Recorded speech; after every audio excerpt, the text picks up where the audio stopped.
Good Monday morning, everybody. It's been a while since I got to read my Ghetto Cowboy book. So we left off last Thursday on chapter 23. And at the end of chapter 23, our main character Cole wakes himself up at 5 a.m. and he's thinking of Boo. And so he puts on his boots, he heads over to the stables, and he sees Boo, who has been rolling around in the mud. He's filthy and he needs a bath. And it says, hopefully we can get this place all cleaned up soon enough. Chapter 24. I'm brushing down Boo when I see 3 black vans pull up in front of the stable and come skidding to a halt. A chill shoots down my neck and I think, this ain't right.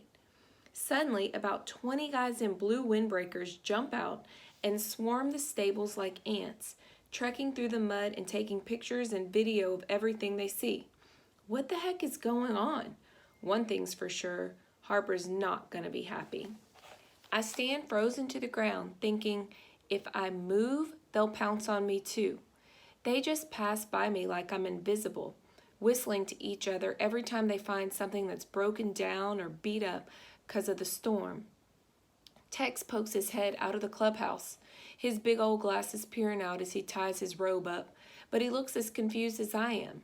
Maybe he thinks he drank too much last night, 'cause he's laughing for some reason. It all seems too crazy. An overweight white man in a dark suit comes over to him, waving a piece of paper and saying he got a court order to shut us down. Tex just stares at him, shaking his head. I don't like this guy neither. Guys in suits make me feel all jumpy. I think they from the city, 'cause all the other dudes got Department of License and Inspection on their jackets. But all Tex do is turn and walk away toward the street. He waving the guy off like he a fly or something. The guy follows him around the corner. I got no idea what to do. Them dudes seem all nervous, like they know a battle's coming. Sure enough, I hear a commotion coming from the street. People is yelling, and the other city dudes rush back to the front. Then I know Harper's here. When I get to the gate, I see Harper going face to face with the man in the suit. The suit is telling him the stables is unsanitary. He's pointing at the huge pile of poop. And the horses is in danger, and he never seen nothing like this, and he gonna shut us down. I know what's coming now, 'cause telling Harp he a danger to these animals is like insulting his mama. It's a throwdown, and one he ain't gonna stand for. 6 or 7 of the other riders come running from down the street. Tex, Jamaica Bob, and the Malcolm X Cowboys all got Harper's back. Everyone's yelling at the suit, and things is getting crazy. I see some of the neighbors looking out their windows, some shaking their heads like they saying, "'Bout time," others just looking sad. Some kids come out in their pajamas, looking all scared and confused. I gotta climb on the fence so I can see what's happening. About 6 cops have showed up like they was expecting this, and they all crowd around Harper too. The yelling is intense, and the cops take out their clubs, ready for action. Our guys push back, and it looks like there's going to be a fight, and I think, this is it. But then the suit with the paper yells out, "Just read it." Harper grinds his teeth, then holds up his hand, and the yelling dies down. I can see his jaw clenching from here. He's reading the court order, shaking his head. The other neighborhood guys is looking over his shoulder. I hear them mutter, "It's a setup. They framed us. They can't do this." Then I spot one of them dudes in the windbreakers coming from behind the corral where the giant pile of you-know-what is. He's a white dude, but he looks super white now, like he's seen a ghost.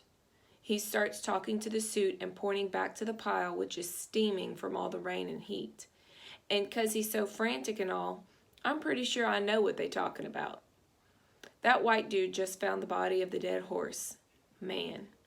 I see Harper bow his head and breathe slowly. When he gazes up at the sky, I see tears coming down his face like he knows he ain't got no chance now. Maybe he's seen it one too many times. Tex said the white man always wins in the end. Maybe he's right, 'cause even though it wasn't their fault, a dead body, no matter what, won't look good. But that's not the worst thing. I move in closer and I hear the suit say, "Due to the conditions of this facility, I'm going to have to confiscate the horses that look malnourished." Harper mumbles, "What?"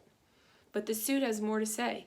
The other horses will have to be cleared out and stabled somewhere else in the next 24 hours. Tex gets in the man's face. Why? The suit don't blink. Because come 8 o'clock tomorrow morning, our bulldozers will start to tear down these illegal facilities. Tex is ready to kill the suit as he starts pointing out horses they're going to take. He walking around with some kind of horse expert, acting like he's picking out stuff to throw away for a garbage pickup. One of the older kids in PJs starts screaming when he takes his horse, Daisy. 5 or 6 of the other old heads in the hood come out of their houses like they sense a change in the wind or something. Even though it's early, they dress with their cowboy hats and big belt buckles and boots. They make their way through the crowd and lay their hands on Harper's shoulders. They whisper in his ear. He pleading to the suit now, the fight all gone from him. The old heads holding him up. They all crying too. And they pretty tough guys. I feel like taking out the suit right now, and I walk straight at him like I'm going to do it too. But then I see him point at Boo, and my heart stops. I can't think straight. I see Boo looking all scared and alone, and suddenly I know I got to do something before it's too late. I run over and grab his rope, and a couple city guys come over and try to take him from me. They say things like, "It's all right. We're going to take care of him, make him all better." I say, "He ain't sick," but it's like they can't hear me. "He just looks scruffy because of the storm," I yell. But they act like he's been starving and living on the street. Another guy who looks like a vet is checking him out, looking in Boo's mouth, but Boo don't like it and tries to bite him. I see a horse truck back up, and then I get a bad feeling in my gut, like if I let Boo go, he ain't never gonna come back. He'll disappear and won't ever see his friends again, won't ever get back home again. He'll end up in a strange place where nobody cares about him, and then when he turns his back, they'll kill him and make him into dog food. Or worse, he'll end up like that horse out back, dead and forgotten. And that's when I freak. I kick one of the guys in the leg, rip the rope out of his hands, and try to climb up on Boo so I can make a break for it. Problem is, Boo ain't wearing his saddle, and he bugging out for sure. He's jumping around and the guys try to pull me off. Boo starts kicking and I go flying off into the mud, smack on my back, the wind knocked out of me. I fight to get my breath back, but when I look up, my heart stops. Boo is on his back legs, towering over me. He looks like a giant, his hooves scrambling in the air in slow motion right above me, and suddenly I know it's all over. Boo gonna stomp me into the mud and that'll be it. I cover my eyes and wait for it, everyone yelling and Boo crying out. Then I feel a hand grab me and pull me out the way. I open one eye and see it's Harper. He's standing between me and Boo, raising his arms up and doing that horse whisper stuff I've seen him do before. Boo backs up, and Harper with him like they in a dance. Then he lowers his hands and Boo slowly comes down and Harper reaches for the rope and he comes in and hugs Boo around the neck. Boo looks at me, maybe wondering why I'm lying in the mud. Jamaica Bob helps me up as the city guys try to take Boo again. But Harper says to them, hold on, and he starts walking Boo past them. At that moment, I think Harper's going to save Boo and everything's going to be all right. But then he turns toward the truck and pulls Boo right into the trailer. He's going to give in just like that? I get up and start running over, but Bob grabs me and whispers in my ear, let him go, son. Has everyone gone crazy?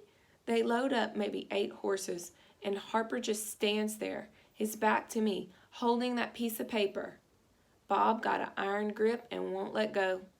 We watch the city guys finish up, and in a few more minutes, they all gone like it never happened.